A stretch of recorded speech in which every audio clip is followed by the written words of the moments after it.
একটা আপেল মাটি ছুঁয়ে গেল আর ইতিহাস বদলে গেল চিরকালের জন্য। হ্যাঁ, আমরা কথা বলছি সেই মানুষটির যার চিন্তা আজও বিজ্ঞানের ভিত্তি, স্যার আইজ্যাক নিউটন।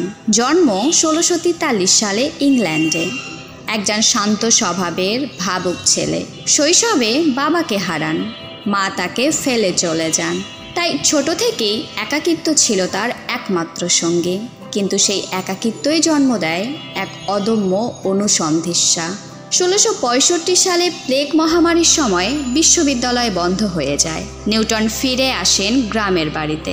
সেই সময়টাই ছিল তার জীবনের সবথেকে বড় সৃষ্টির সময়।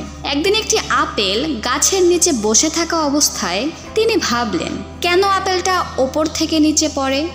সোজা উপরেও তো যেতে পারত। এই ভাবনা থেকেই জন্ম নেয় মহাকর্ষের সূত্র।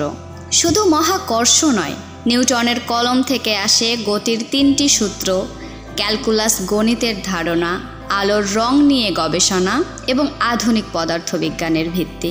1705 সালে তিনি নাইট উপাধিতে ভূষিত হন। তিনিই প্রথম বিজ্ঞানী যিনি রাজা থেকে স্যার খেতাব পান।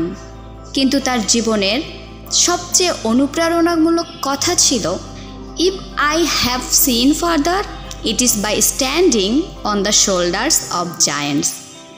তিনি সবসময় লিখেছেন, সবসময় শিখেছেন, অনুসন্ধান করেছেন এবং সব কিছু নতুনভাবে দেখার চেষ্টা করেছেন।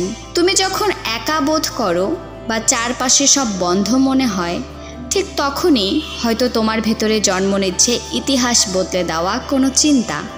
তাই ভয় পেও না, কারণ আপেল শুধু মাটিতে পড়ে না, ঠিক চিন্তার শক্তিতে সেটা পৃথিবীকেও নড়াতে পারে। ভিডিওটি ভালো লাগলে শেয়ার করুন এবং উদ্দীপনার সঙ্গেই থাকুন।